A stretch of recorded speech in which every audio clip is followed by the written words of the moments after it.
So my brother just told me, look who's in Tortigra. Oh my goodness, you're humongous. We're gonna help you, okay? We're gonna let you go outside, but there's a fairy in my van.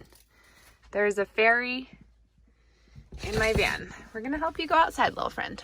Where are you, fairy? Oh, hi, gorgeous friend. Hi, baby girl. Hi. We're gonna get you outside. Here, go this way. Watch my hand. Okay, go this way. I know, sissy. Come here. There we go, sissa. Oh, will you let me pick you up? Okay, I don't want to hurt your wings. I got you. There we go. Oh, she's free. Okay, so how cool was that? A dragonfly got in my van. And if you've been watching my channel, you know that for me, dragonflies, though they have their own beautiful being, we're all one and all connected, and we all with each other make meaning. And so for me, dragonflies are messengers, fairy messengers, and dragonflies and butterflies and flowers in the collective unconscious, in our mythology, in our meaning making, are often connected with fairies. So that's not a coincidence. That's meaningful, right? But this was the only window. I just had this little window open. So that was the only thing open. And my brother came in and told me, you know, there's a dragonfly in your van. And this is not even really a place where I would expect dragonflies to be. And so that was really special.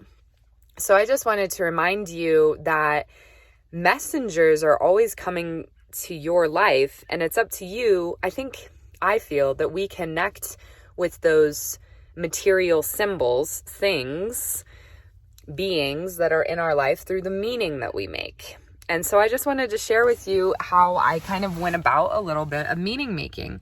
Also, do you guys like this turkey feather? This turkey feather that I found at my family's ranch over by the Bighorn Mountains. By the Bighorn Mountains, if you can't hear me, as I turn away and talk to the camera. So, first of all, I of course, here's my dragonfly friend who is in Tortigra with me. So, I have known in my relationship that dragonflies are connected with fairies, and I consider them to be messengers. And I also think it's important. I just want to say, you might notice watching my channel that I find meaning in my spiritual and mythological and archetypal relationships with animals.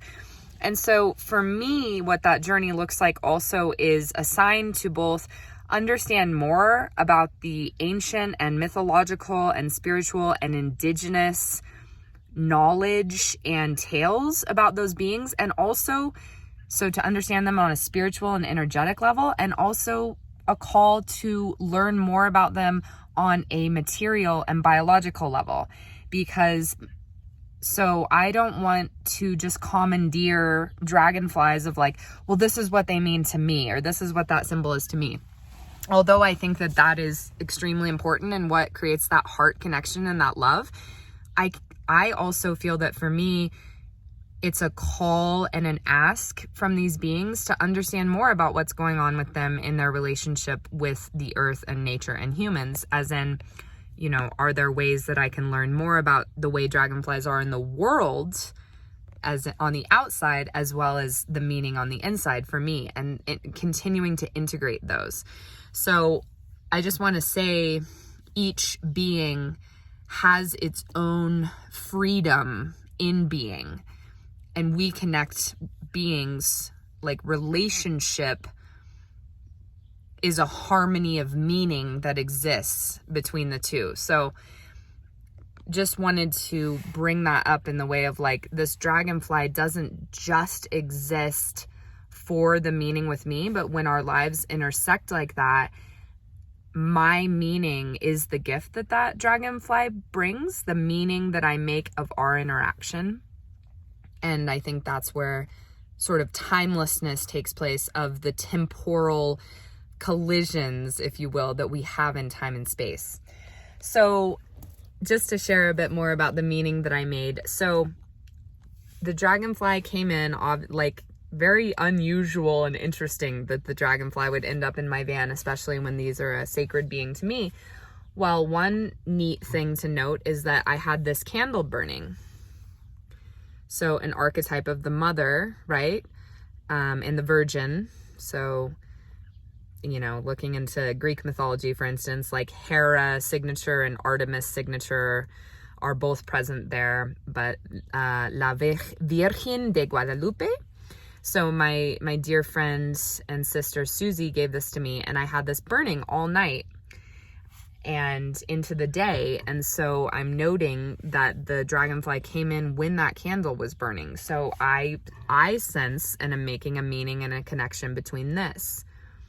So a message, there's a very feminine message.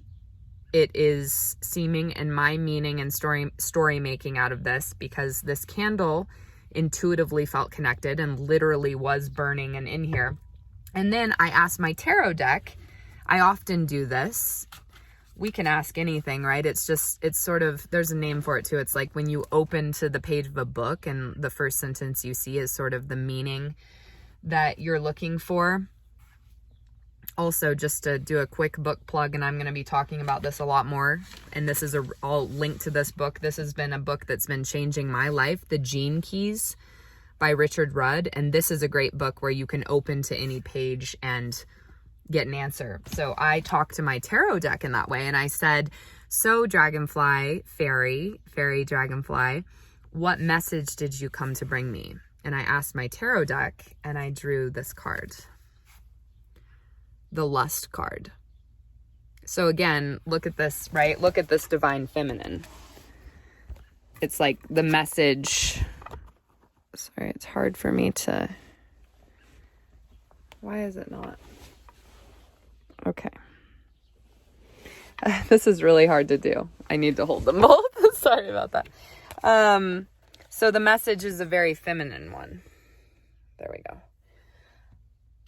And the lust card, to me, so the lust card, for those of you who are familiar with tarot, the lust card in the Thoth tarot deck, which was done by the infamous magician Aleister Crowley, and he commissioned a woman, an artist, Lady Frieda Harris, to do it, to draw it.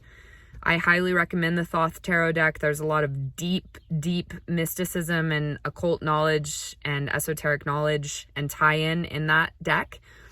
And I will link to the book that has helped me understand it. It's called Understanding Aleister Crowley's Thoth Tarot by Milo DuQuette, who I hope to one day interview for the Divine Dialogues.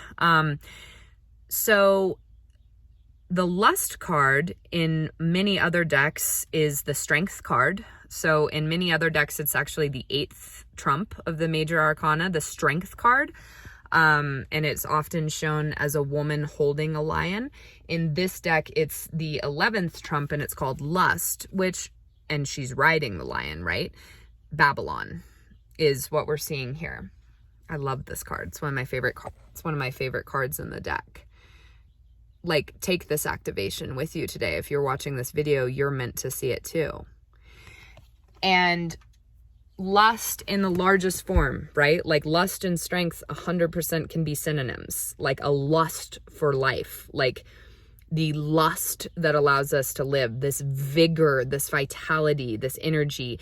And in the largest way, sex too, like in the largest meaning of the word sex, which is like this lust to partake in this life that our souls have chosen to incarnate in.